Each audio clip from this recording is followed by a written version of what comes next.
DPRD Kabupaten Oku menggelar rapat paripurna masa persidangan kedua tahun 2022. Serah terima dokumen laporan keterangan pertanggungjawaban Bupati Oku tahun anggaran 2021 yang dihadiri langsung oleh PLH Bupati Oku Teddy Melwansyah.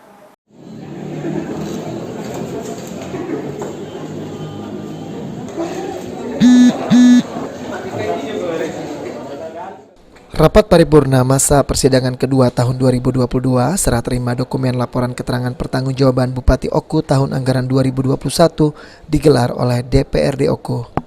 Paripurna ini digelar sesuai dengan ketentuan Undang-Undang Nomor 23 Tahun 2014 Pasal 69 Ayat 1 jika kepala daerah wajib menyampaikan laporan penyelenggaraan pemerintah daerah atau LKPJ dan ringkasan laporan penyelenggaraan pemerintah daerah guna mewujudkan tata kelola pemerintahan yang baik.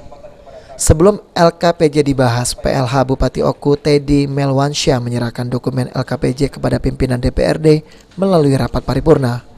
PLH Bupati Oku Teddy Melwansyah sendiri menegaskan jika pihaknya akan mendukung secara penuh apa yang dibutuhkan oleh pihak DPRD untuk kelancaran LKPJ. Dan Teddy menghimbau kepada seluruh kepala dinas agar tidak melaksanakan dinas luar guna kelancaran pengecekan ke lapangan oleh DPRD nantinya.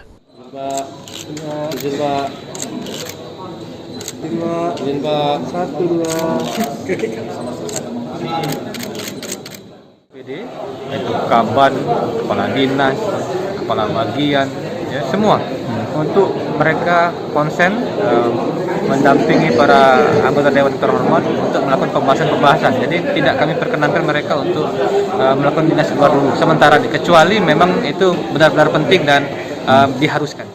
Sementara itu, Wakil Ketua DPRD Oku Yudi Purna Nugraha yang hadir dalam rapat paripurna ini mengatakan jika LKPJ Bupati merupakan agenda tahunan yang wajib disampaikan karena LKPJ merupakan laporan informasi penyelenggaraan pemerintah daerah dalam 1 tahun anggaran yang disampaikan kepada DPRD sesuai dengan rencana kerja pemerintah daerah dan rencana pembangunan jangka menengah daerah. Dalam pembahasannya, DPRD Oku membentuk panitia khusus atau pansus dalam rangka membahas LKPJ Bupati. DPRD Oku akan turun langsung melakukan pengecekan kebenaran laporan Bupati tersebut. LKPJ ini rutinitas setiap tahun. Jadi dalam rangka pembahasan itu DPRD menyiapkan alat kelengkapan dewan berupa panitia khusus. Panitia khusus ini dibentuk untuk bekerja sehingga akan melahirkan rekomendasi, catatan-catatan berkaitan dengan pelaksanaan APBD tahun 2021.